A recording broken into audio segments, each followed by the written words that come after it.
joining me now to talk more about this is Tom Mulcair, CTV News political commentator and former NDP leader. Good to have you here, as always, Mr. Mulcair. Good to be with you, Renee. Now, the Canadian Future Party describes itself as centrist and aims to win over Liberals and Conservatives who are disillusioned with the status quo. What do you make of it and Dominic Cardy? Well, I know Dominic Cardy very well. I knew him in his incarnation as the NDP leader in that province, and we've kept in touch. He's an interesting character, but the history of these things in Canada, Renee, it is not very good. It's very difficult to get something off the ground. And I'll make a bold prediction that we will see that in the results of the by-elections. I don't think that they're going to be anywhere on the map. It's very hard to break through. The Liberals and the Conservatives have shared power in Ottawa since Confederation. I was the head of a party, the NDP, that had given itself a chance at power a couple of times in its history. We were the official opposition at the time, but that's about as far as it's gone. So to see a new party coming up and defining itself in relation to the other parties the way they're doing it, I don't think that they're saying to Canadians exactly what they stand for. And I think that that's the difficult part. The Green Party with Elizabeth May has over the years managed to get Elizabeth May elected and reelected, and one or two other people with her depending on the moment, because they have a specific mandate. There's something that Canadians can identify with. You'd be hard pressed to explain exactly what Dominic Cardy and his new party stand for. It's going to be fun to watch, but I'm not expecting much to come of it. Hey, a lot of people right now in Canada have been disillusioned by the Liberals. Justin Trudeau's popularity has really tanked. And, for people who might be disillusioned by the Liberals, and, hey, of course, there was that by-election in that Toronto stronghold that they lost. If people don't want to go for the Conservatives, could this be a viable third or fourth option? Well, that's, of course, what Mr. Cardy and the people with him are hoping that Canadians will see. But again, where's your team? Where's your cabinet? What's your history? What have you ever done in federal politics, any of you?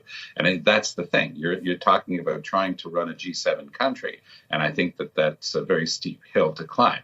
But it's interesting to watch how things have rolled out over the summer.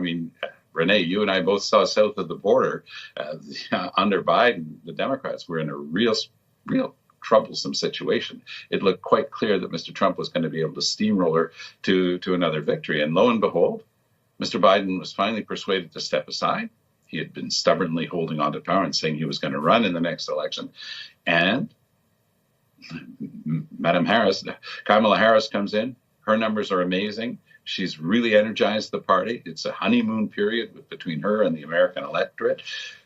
The Republicans are just left flailing. They're not sure what to do. So a change in leadership can really infuse a lot of new energy. And I guess that's why I'm hearing from so many Liberals that they're saying, look, we should look at what just happened south of the border. We should look at replacing Trudeau or finally persuading him to step aside, because the numbers that the Conservatives have under Poilievre have everything to do with Justin Trudeau, less to do with any of the policies. So, the Conservatives have already convinced themselves that the election is won, and I think that that's a dangerous place to be, because it's not. And if the Liberals do come up with somebody who could create the same sort of feeling, the same sort of momentum that we're seeing in the United States, who knows? It might be a closer horse race than anybody thought. And just very quickly, we're pretty much out of time here, but I do want to get your thoughts on the rumblings of a cabinet shuffle coming up. What do you think Justin Trudeau will be looking to accomplish, and will it make a difference? Renee, he went to that play last summer. There were a dozen or so new faces brought into cabinet. You'd be hard-pressed, anybody in Canada would be hard-pressed to name two or three of them. So they haven't performed and they haven't presented themselves in a way that changed anything with regard to the polls. Pablo Rodriguez has made it quite clear that he's thinking of a run for the Quebec Liberal leadership, which would mean a very important role to fill there. He's our transport minister. He's also the Quebec lieutenant for Trudeau. So that would be a big hole, for him to fill. I think that that's the type of thing we're going to see. Maybe a few places move along.